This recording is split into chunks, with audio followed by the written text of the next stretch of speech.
त्रेता युग में माता सीता को रावण के बंधन से मुक्त कराने हेतु वानर सेना द्वारा सागर पर सेतु का निर्माण किया जा रहा था। इस तरह छोटी छोटी शिलाओं से सेतु निर्माण के कार्य में बहुत अधिक समय लगेगा।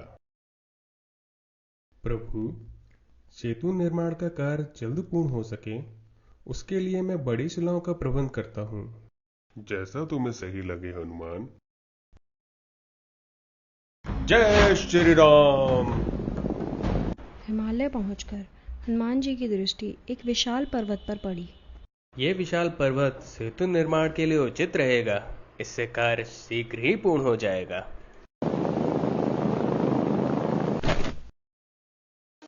हे पर्वतराज, मैं आपको अपने साथ ले जाने आया हूँ।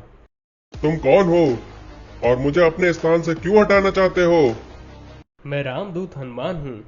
प्रभु श्री राम द्वारा बनाए जा रहे सागर सेतु, जिसको प्रभु राम की अर्धांगिनी माता सीता को रावण के बंधन से मुक्त कराने हेतु बनाया जा रहा है, उसके निर्माण को पूर्ण करने के लिए ले जाने आया हूँ। प्रभु राम? मुझे प्रभु राम के दर्शन होंगे? क्या तुम सत्य कह रहे हो? हाँ पर्वतराज। मैं प्रभु श्री राम के काम आ सकूं, ये मेरा सौभाग्य होगा। परंतु मुझे एक वचन दो हनुमान, कि मुझे प्रभु श्री राम के दर्शन और उनके स्पर्श की प्राप्ति हो।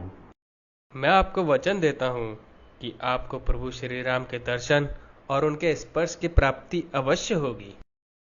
जय श्री राम।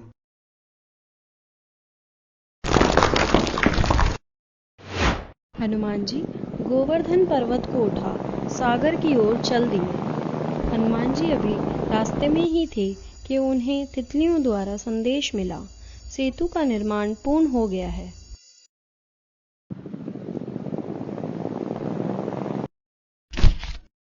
हे हनुमान, ये तुम मुझे कहाँ रख रहे हो?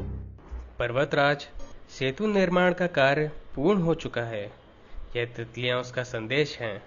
इसलिए आप मुझे स्वयं को इस ब्रज भूमि पर स्थापित करने की आज्ञा दें। परंतु हनुमान, तुमने मुझे वचन दिया था कि मुझे प्रभु श्री राम के दर्शन और उनके स्पर्श की प्राप्ति होगी।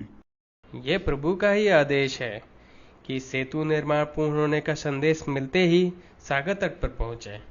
इस कारणवश मैं आपको अपने साथ नहीं ले जा सकता पर्वतराज। क्या तुम्हारे वचन का कोई मोल नहीं? क्या तुम अपने दिए हुए वचन को पूर्ण नहीं करोगे हनुमान? हे पर्वतराज, मैं आपको सुनिश्चित करता हूं कि भविष्य में आपको प्रभु के दर्शन अवश्य होंगे। मुझे तुम पर पूर्ण विश्वास है हनुमान। शायद मेरे ही भाग्य में प्रतीक्षा लिखी है, परंतु मैं इस बात से प्रसन्न हूँ कि भविष्य में ही सही मुझे प्रभु के दर्शन की प्राप्ति अवश्य होगी। मैं तुम्हें स्वयं को यहाँ स्थापित करने की आज्ञा देता हूँ। और इस प्रकार हनुमान जी ने गोवर्धन पर्वत को स्थापित किया।